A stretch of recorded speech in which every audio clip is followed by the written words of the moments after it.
A man right here around the corner with his arm like this and a gun pointing up at me. And then they drew their guns, went down the property, and of course you can see on our video surveillance system that they were very serious. They showed up at 5:30 in the morning in the middle of a blizzard, and they had 42 armed federal agents and USDA officials. Armed agents, families held at gunpoint, and food sources incinerated as punishment. Sounds like a summer blockbuster, but it's actually a documentary about farms.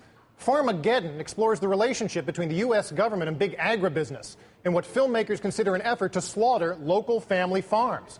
Could there actually be a covert war on co-ops? We're breaking it down with Kristin Canty, the director of Farmageddon, which debuts this Friday, July 8th. Welcome, Kristin. Thank you. Now, congratulations on the film. You got into this story in a very personal way because of your son. Tell folks how that happened. Yes. When my son was a preschooler, he was completely ridden with allergies and asthma, and the medications just weren't working for him. Doctors told me that his immune system was severely depressed. He was allergic to grass, dust, every kind of animal, every type of pollen, and so he was a very sick child. And I was forced to do research on this, and my research led me to the works of Sally Fallon Morell and Nourishing Traditions and Dr. Joe McCullough and a bunch of other alternative health sites that led me to find that raw milk, in some cases, relieved people's allergies. Not in all, but in some. So I ventured out to the farm to find some raw milk.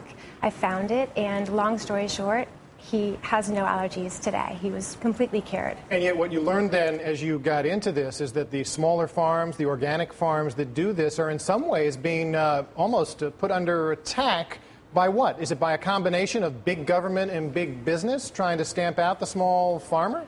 To me, it's the movie kind of asks that question all along. To me, it does seem to be a bit of both. There are regulators that have a very harsh stance on raw milk. I think that if they came to see the movie, they would be happy to see that it tells both sides. It tells some of the science about why the milk can be healthy, and it also tells the government side of the story about why they believe it's so dangerous. As a raw milk drinker, I like to drink raw milk from grass-fed farms. The farms that I get my milk from, their cows are rotated daily, milked with milking machines into stainless steel refrigerated tanks, and it's tested. And so I know that it's very safe.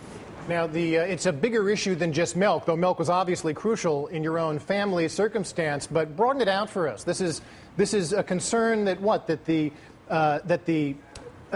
exposure, that the bacteria, that stuff that organic farms and local food suppliers, there's a whole movement to try and increase our use of healthy foods as opposed to the big processed foods that the agribusiness, according to critics, provides. It's a bigger issue. How do you hope that your film is going to advance the conversation on that? Right. My movie is not just about the milk. It's also about people that want to... It's not just about the milk. It's not just about the milk at all. There's 7 raids in the film. Some are about the milk because it's probably the hardest to be a raw dairy farmer now. But there's also people that want to get vegetables right from their farms. There's people that want to get grass-fed beef right from the farm. And these farmers are having trouble getting their produce and goods to market also. And so really... And these are raids taking place by, Department of Agriculture agents who come in with guns like we saw and, put them out of business, or...? It's all different. Sometimes it's been the USDA, and others it's the FDA, and others it's just the state agricultural agencies coming in. What I hope to show in my movie is that there's a lot of restrictions on the small guy getting their produce to the consumer, and I think that we should be able to come to a reasonable agreement to make it so that there are reasonable regulations on our farmers that are safe but that don't drive our farmers out of business. Now, is this a political story in some sense? Is it the bigger agriculture firms that are trying to get the government to crack down on what they perceive as a threat to their markets, and if the local food movement gets too much traction, that's a threat to their business? It could be. The latest statistics I've seen are that like 1% of the population is trying to get their food, is drinking raw milk right now, and it's... That's pretty small. It doesn't seem like a big... 2%. Well, that's double. Yeah, right. And those small increases could could be making them fearful. It seems to be a little bit of both, though. It seems to be the regulators kind of barking up the wrong tree as far as their regulations are concerned, and probably some political pressure that they're under. And so if people are interested in trying to take action or get more involved in this, what do they need to do? Go to their farmers market and talk to the farmers who are there? I mean, or should they be going to a website? How would you suggest people who care about this get more involved? The number one thing that you can do is to support your local farmer, to meet your local farmer, to set foot on the farm and know your food. Do research into the kinds of foods that you're consuming, and that includes everything that you consume: milk, meat, and vegetables. And if your local farmer seems to be getting into trouble or having certain restrictions that don't make sense to you as far as food safety is concerned, get involved. Get involved politically, and and write to Congress, write to your representatives. And we just got a few seconds left. But if you had one message for the regulators and for big agribusiness, what would it be?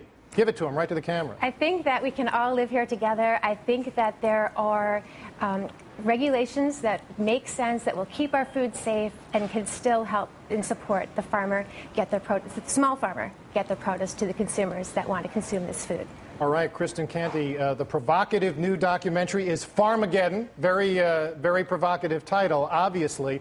We'll be looking for that. Wishing you good luck with your crusade to raise awareness about all this.